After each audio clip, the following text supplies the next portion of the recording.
Sejarah Pangeran Agung Wilis. Jejak spiritual di pantai selatan Balambangan pesisir manis atau Lampon.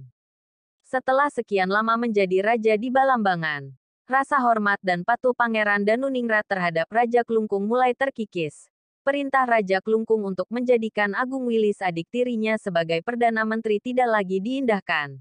Danuningrat secara diam-diam mengangkat putra sulungnya Sutawijaya menjadi Perdana Menteri, Pati Balambangan menggantikan Agung Wilis. Sikap Danuningrat ini tak lepas dari pengaruh sepupunya Mas Bagus Tepasana yang menghendaki Balambangan lepas dari pengaruh Bali. Agung Wilis yang ibunya berasal dari Bali dianggap akan mengancam keberlangsungan Trah Tawang Alun. Begitu pikir Mas Bagus Tepasana. Tindakan Danuningrat yang mencopot Agung Wilis sebagai Pati tentu saja membuat Agung Wilis sangat terhina. Agung Wilis memutuskan untuk meninggalkan istana untuk menenangkan diri menuju pantai selatan. Tercatat beberapa lokasi di pesisir pantai selatan Belambangan Agung Wilis melakukan semadi. Di antara tempat-tempat itu adalah Lampon selama 7 hari, Gunung Dogong selama 25 hari, Gunung Tumpang Pitu 50 hari, dilakukan selama 7 kali. Akhirnya Agung Wilis mendirikan pemukiman di pantai pesisir manis, yaitu di Dukuh Prawin. Banyak dari pengikutnya dari kota raja datang ikut bergabung bersamanya.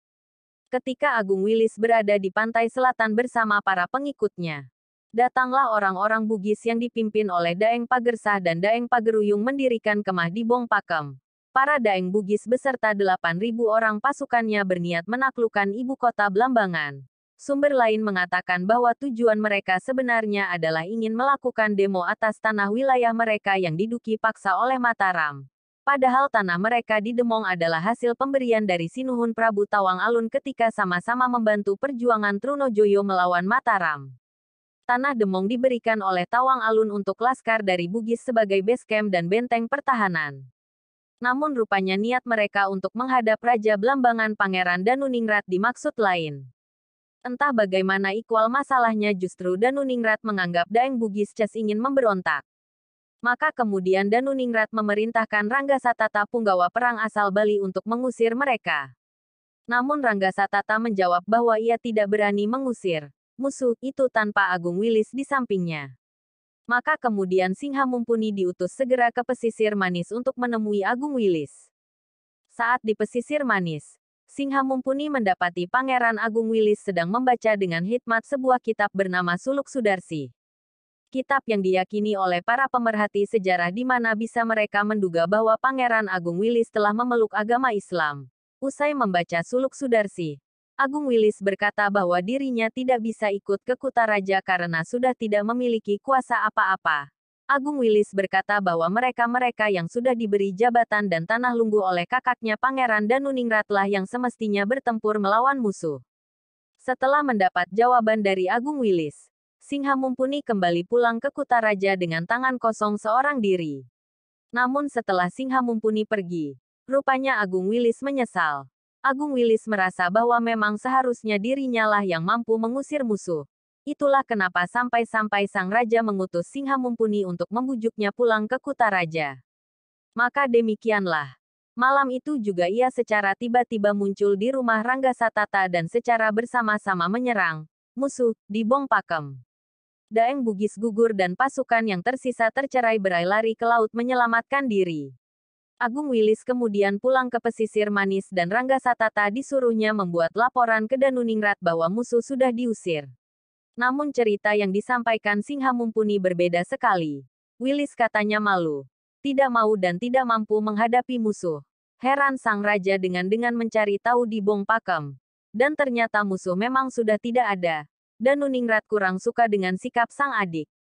Ranggasatata bertengkar dengan Sutawijaya gara-gara adu jangkrik. Pertengkaran itu menjadi amarah dan dendam sehingga menyebabkan sang raja Danuningrat marah. Sutawijaya putra sulungnya tidak boleh kalah oleh siapapun.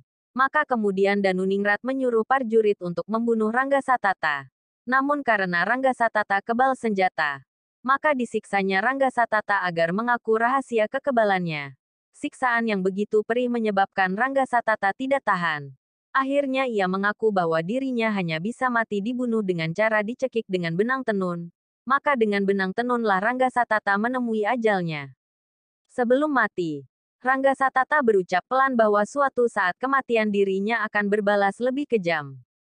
Sri Margana dalam bukunya Perebutan Hegemoni Belambangan mengatakan bahwa adu jangkrik ini hanya sebagai alasan yang dibuat Danuningrat untuk menyingkirkan Ranggasatata yang notabene adalah perwakilan Bali utusan Raja Mengwi yang selalu mendikte kebijakan-kebijakan Belambangan agar selalu patuh dan tunduk terhadap Mengwi. Terbunuhnya Ranggasatata tak lepas dari bisikan Mas Bagus Tepasana yang masih keturunan Lumajang. Raja Klungkung mendengar kematian Ranggasatata. Danuningrat dipanggilnya ke Klungkung. Danuningrat ketakutan karena bersalah bukan Agung Wilis yang dijadikan patihnya. Ia melarikan diri bersama anak sulungnya Sutawijaya ke Gembong mencari perlindungan ke Kompeni Belanda. Komandan Rek Adrian van Rijk atau Reike menjanjikan perlindungan terhadap Klungkung dan menyuruhnya pulang terlebih dahulu ke Kutaraja Belambangan. Seorang diri Danuningrat kembali ke Belambangan, sementara putra sulungnya tetap tinggal di Gembong.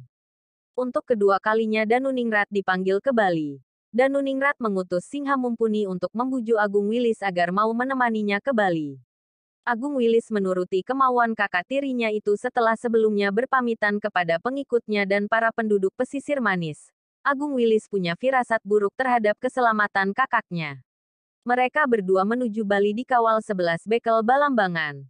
Sampai di Bali Danuningrat akhirnya ditawan dan dibunuh di Pantai Sese oleh prajurit Mengwi. Bersambung oleh Damar Wulung Sumber. Babat Tawang Alun ilustrasi GB. Jonathan.